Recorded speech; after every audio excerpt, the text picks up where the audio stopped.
What is eternity? It's a question that many philosophers and religious circles have pondered over the centuries. And it's a question that the Raiden Shogun struggles with herself in her latest story quest in Genshin Impact. Many of you watching are probably thinking, well, it's simple. Eternity is time infinite. And while I'm not necessarily here to argue against that, I think it's oversimplifying things a bit. Eternity isn't just a limitless amount of time. It can be so much more than that. And it's not until we change our perspective on eternity and time that we can truly understand the theme and philosophical conflict that underpins the entire story of Genshin Impact. Should humans be allowed to decide their destinies? To get a clear understanding of where the story is heading, we need to explore the topic of eternity, time, and free will. But I'm getting ahead of myself here. So let's start off with the basics. The questline that changed my perspective on Genshin Impact forever. Imperatrix Umbrosa.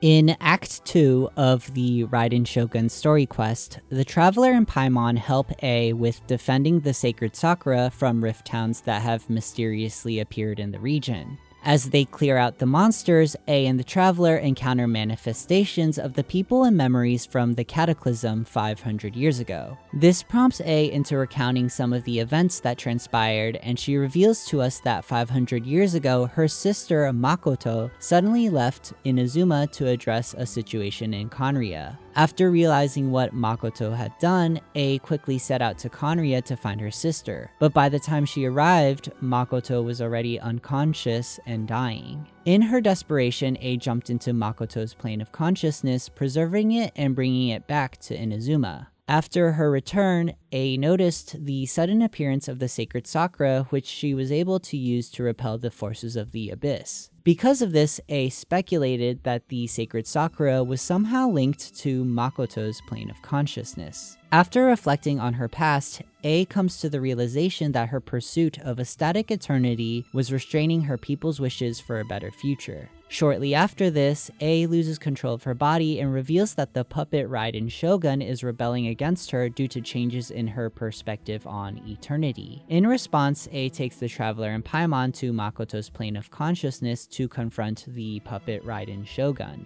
A and the puppet engage in a duel where the victor would be able to carry out their vision of eternity. Realizing that the fight might last for a long time, A expels the Traveler and Paimon from the plane of consciousness. The Traveler and Paimon then seek Yae for help, and she is able to reopen the portal and send them back to Makoto's plane of consciousness. Upon the Traveler's return, A and the puppet participate in one final battle where A eventually defeats the puppet. In response, the puppet submits to A and allows her to fulfill her new vision of eternity. It is at this very moment that Makoto emerges from within the Muso Ishin and provides A with a seed. After an emotional exchange, A plants the seed, which sprouts into a fully grown sacred Sakura. And though it sprouts in the present, the sacred Sakura takes root in the past and is able to save Inazuma from the Cataclysm, which confirms A's suspicions about the tree bringing the story full circle. The implications of A planting the sacred Sakura are significant to the overall conflict of Genshin Impact as well as the history of Inazuma. It even connects to a lore entry that we have from Enkanomiya.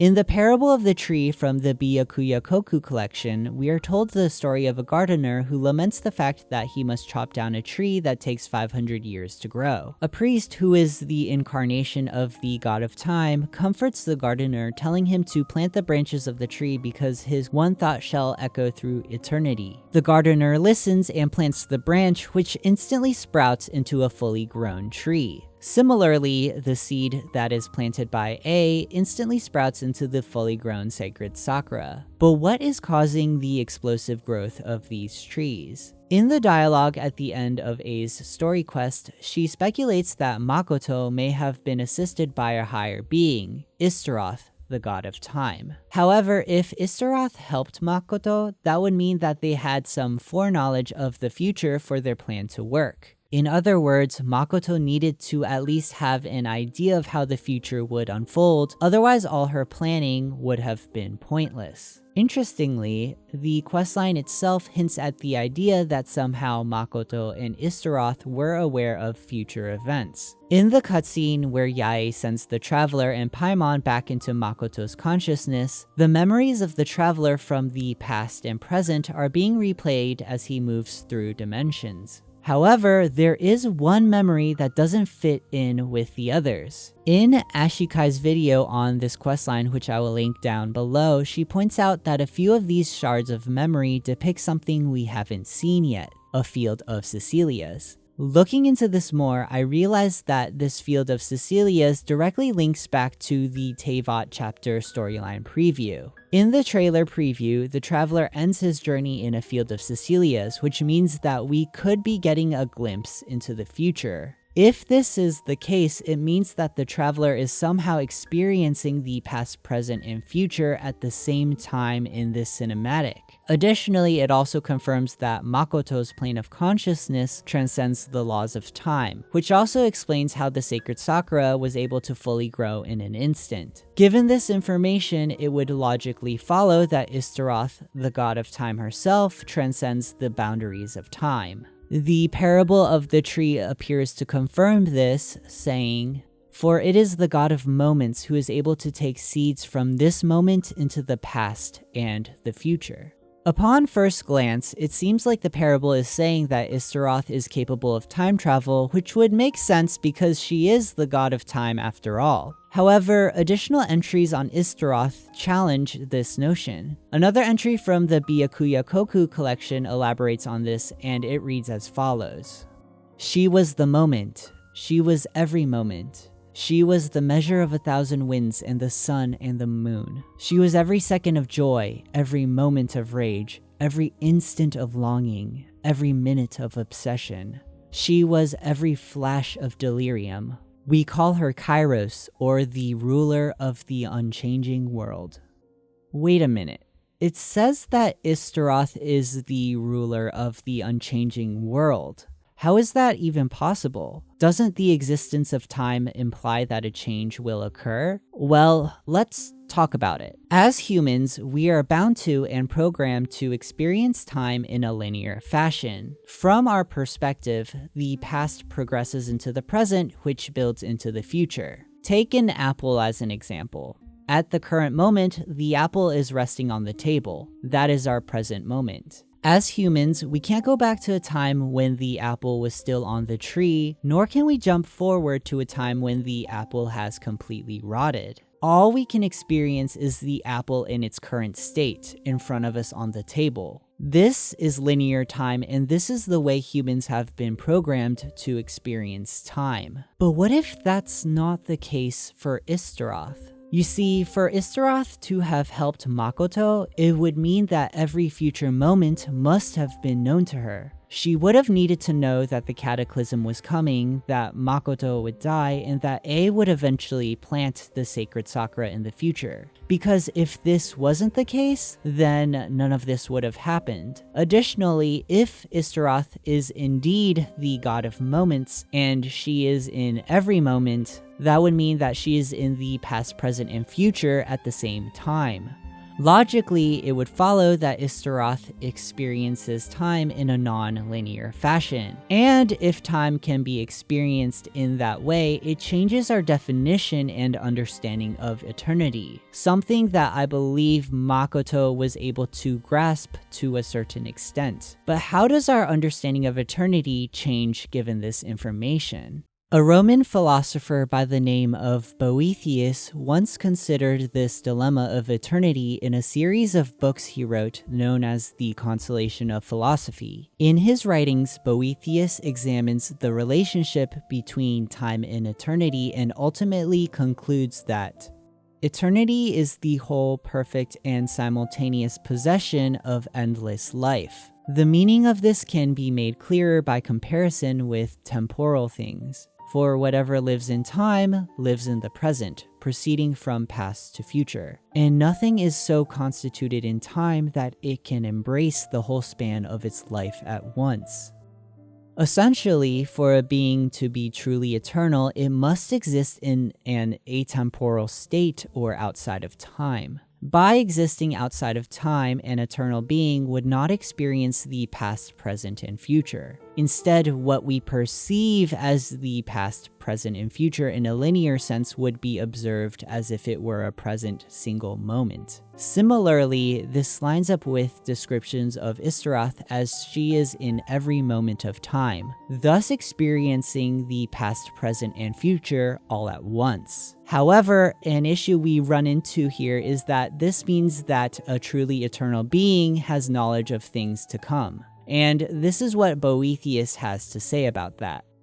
Since, then, every judgment comprehends the subjects presented to it according to its own nature, and since God lives in the eternal present, his knowledge transcends all movement of time and abides in the simplicity of its immediate present. It encompasses the infinite sweep of past and future, and regards all things in its simple comprehension as if they were now taking place. Thus, if you will think about the foreknowledge by which God distinguishes all things, you will rightly consider it to be not a foreknowledge of future events, but knowledge of a never-changing present.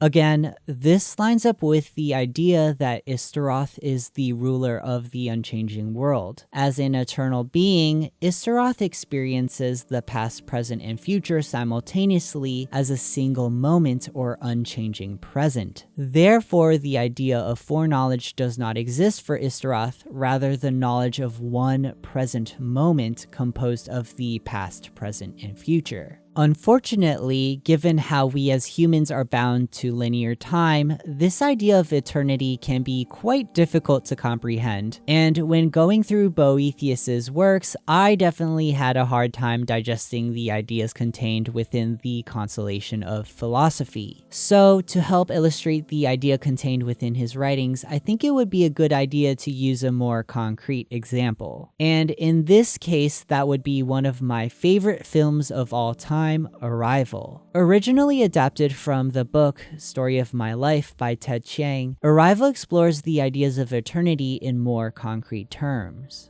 The film opens up with the arrival of 12 alien spacecraft in various locations around the globe. The US government summons a linguistics professor by the name of Louise Banks, as well as a physicist by the name of Ian Donnelly to assist in making first contact with the alien beings. Upon entering the alien spacecraft, Louise and Ian are greeted by two 7-limbed aliens which they call heptapods. These alien beings attempt to communicate with Louise and Ian using a complex language composed of strange circular symbols. Initially, Louise struggles with deciphering the language, but is still able to make a few breakthroughs. When the heptapods speak of a weapon that they would like to talk to humanity about, it sends the world's governments into a panic. Perceiving the aliens as a threat, China issues an ultimatum to the aliens and several other governments follow suit. With time running out, Louise meets with the aliens who tell her that the weapon that they want to provide to humanity is their language, as it can alter how one experiences time. They also explain that in the future, humanity will save their race from extinction. It is at this moment that Louise finally understands how to read the heptapod's language, and she begins to experience time in a non-linear fashion. Upon returning to the camp, Louise realizes that she must stop the impending war. Now that she experiences the past, present, and future simultaneously, she is able to take a look into her future.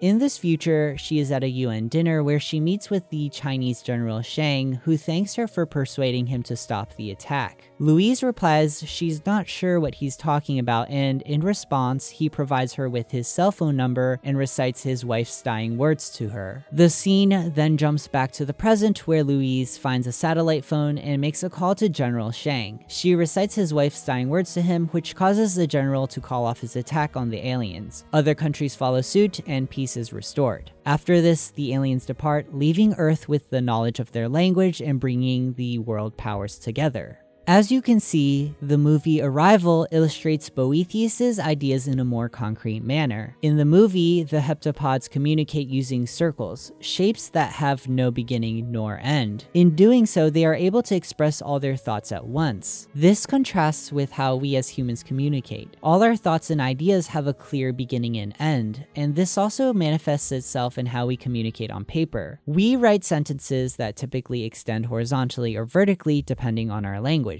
Interestingly, we perceive time in a similar manner to how we communicate, in a line. The heptapods from Arrival completely differ in this regard. For them, time is experienced as a collection of the past, present, and future all at once, similar to how they communicate through their language. In the movie, Louise is able to grasp this concept of non-linear time, thus escaping the human condition of linear time. In doing so, she is able to experience the past, present, and future simultaneously as if it were an unchanging present. This enables her to make the phone call that would ultimately save humanity and the heptapods. Going back to Genshin Impact, A tells us that Makoto had a profound understanding of eternity. It's possible that Istaroth imparted this knowledge of eternity onto Makoto, acting in a similar manner to the heptapods from Arrival. Both Louise and Makoto would circumvent the obstacles of linear time and transcend their understanding of eternity. By meeting with the Chinese general in the future, Louise would have the means to end the violence that was to come. Similarly, the understanding that she would give A the sacred Sakura seed in the future, the Makoto of the past would go to Conria knowing that her death would kick off the events that ultimately save her people. I believe that Makoto further touches on this idea of eternity in her final cinematic. Eternity extends time into infinity. Dreams illuminate each moment within. When both shine in unison, the sacred Sakura blooms from the darkness, finally free from the clutches of the heavenly principles. Now the nightmare has dissipated, and reality is made whole. The vision we both yearn for is still further ahead. According to what Makoto says here, it appears that eternity is the key to freeing the people from the heavenly principles. But there's another important component to this: dreams. In the final quote, it sounds like eternity provides a space for infinite time so that dreams or ambitions of the people can find a way to break free of the heavenly principles. Interestingly, a similar sentiment is echoed by Dainsleif in the Tevat chapter storyline preview. In the perpetual meantime of a sheltered eternity, most are content to live and not to dream. But in the hidden corners where the god's gaze does not fall, there are those who dream of dreaming. Some say a few are chosen and the rest are dregs. But I say we humans have our humanity. We will defy this world with a power from beyond. If what Makoto and Dainsleif are saying is true, then our definition of eternity becomes problematic. According to Boethius, eternity is the experience of the past, present, and future as a timeless, unchanging present, and this is where the contradiction lies. Because if a being exists eternally by this definition, then free will cannot exist. The implication here being that the dreams of humanity don't exist because everything is predestined and predetermined. After all, if the past, present, and future are all equally known, then that means that all outcomes have been decided. You effectively have no control, no free will. In the constellation of philosophy, Boethius raises these concerns as well, but he addresses them saying, "Similarly, all the things God sees as present will undoubtedly come to pass, but some will happen by the necessity of their natures, others by the power of those who make them happen. Therefore, we quite properly said that these things are necessary if viewed from the standpoint of divine knowledge. But if they are considered in themselves, they are free of the bonds of necessity." In simpler terms, there is no distinction of time for divine beings. Everything is happening at once, therefore the idea of foreknowledge does not exist. It is the unchanging eternal present that we mentioned before. Even so, it would logically follow that everything just happens automatically. However, Boethius argues that although the past, present, and future are known, we as humans, as rational agents, must still make a choice. In this sense, free will still exists because a choice must still be made despite the fact that it was already known to eternity. My issue with this argument though is that it still doesn't fully solve the problems with Boethius' argument, because at the end of the day, there is still only one version of the past, present, and future. It leaves no room for possibility, which implies that free will doesn't exist. For centuries, philosophers have debated whether or not free will exists, and the answer for each person really depends on how you view the definition of free will in relation to time. However, there is a French philosopher by the name of Henry Bergson that provides an interesting response to this age-old question. According to Bergson, the biggest flaw in how we approach the discussion on free will is our portrayal of time in a linear fashion. Our biggest mistake is that we try to represent time using space. In other words, we tend to illustrate time in a physical manner when in reality it has no concrete physical form. At its core, time is just progress, something that can't be represented physically. Sure, you can see its effects, but time itself cannot physically manifest itself. Let's use Genshin Impact as an example.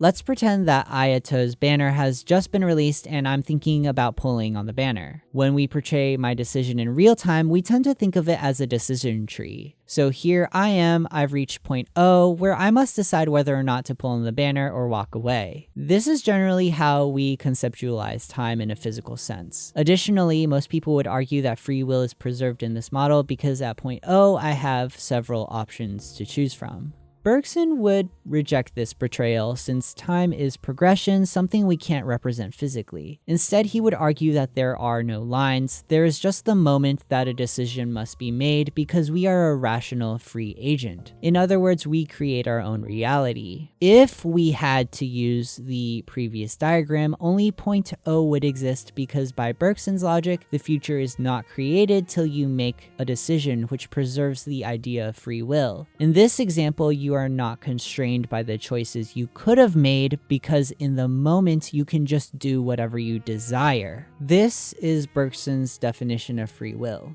If we accept this particular definition of free will, then doesn't it stand contradictory to Boethius' idea of eternity? According to Bergson, reality is only created once a decision is made, implying that the future is unknown, which conflicts with the idea of the eternal, unchanging present. In the context of Genshin, this would mean that the decisions made by Makoto were shots in the dark, and she got lucky that everything panned out the way it did. So how do we reconcile this? As contradictory as it seems, I would argue that eternity and free will aren't necessarily mutually exclusive. Let's go back to the movie Arrival. When I summarized the plot of the film, I actually left out a crucial character, which was Louise's daughter. You see, throughout the film, as Louise is learning the language of the heptapods, she gets quick glimpses of her future. In this future, she gives birth to a daughter who dies at a young age from cancer. When she fully transcends linear time, you would expect her to choose to not have her daughter. But instead, she chooses to have her daughter, accepting the good and bad that come with that decision. So at this point, you're probably thinking that this doesn't necessarily resolve the contradiction between eternity and free will, but I actually think in a way it does. You see, by breaking free of her sequential consciousness, Louise is able to exercise her free will in an eternal sense. For Louise at least, her past, present, and future have merged, and she is creating her reality at all these points in her life. From that perspective, she has a greater sense of purpose and is quite literally driving her life decisions. This contrasts with a linear perspective on time where one can only exercise your free will at a single point, the present moment. In this regard, you could say that humans passively live their lives, whereas Louise and the heptapods who have transcended time drive their reality. I believe that Makoto and Istaroth operate in a similar manner with how they perceive time. Having merged the past, present, and future, they are able to exercise their free will by creating reality, effectively merging the ideas from Boethius and Bergson. Of course, there are definitely arguments that free will is not retained based on my theory, but I think it best resolves the issues that we have between eternity and free will. And so we go full circle and arrive back at what Dainsleif said in the Tevat story chapter line preview.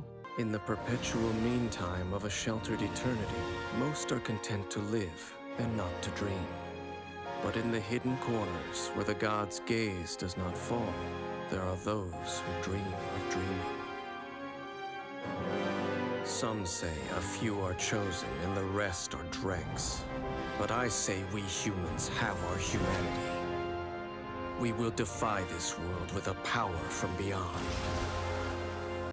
Given our discussion on the philosophy of eternity and free will, I believe this quote best summarizes the philosophical conflict within Genshin Impact. Ultimately, it's a struggle between the people of Teyvat and the heavens. For mankind to truly prosper, they must transcend time and forge their destinies. Part of transcending time includes preserving the past, something that Celestia is looking to erase. At the same time, the people must find their greater purpose in what is to come. There will always be those who passively live their lives, unaware of the bigger plan, but there are those like Makoto who understood the greater context and dedicated their lives to fulfill a dream. In this context, the plan enacted by Istaroth and Makoto was incredible. Despite knowing the consequences of her decisions on her loved ones, Makoto sacrificed herself to save Inazuma and to fulfill her role in the larger struggle against the heavenly principles. With Makoto's part of the plan completed, it's now up to A to find her path to eternity and fulfill the dreams of the people of Inazuma. At the end of the day, whether or not you agree with the philosophical ideas presented in this video, one thing we can probably agree on is that Makoto has done something incredible in Genshin Impact. She transcended time and dared to defy the heavenly principles.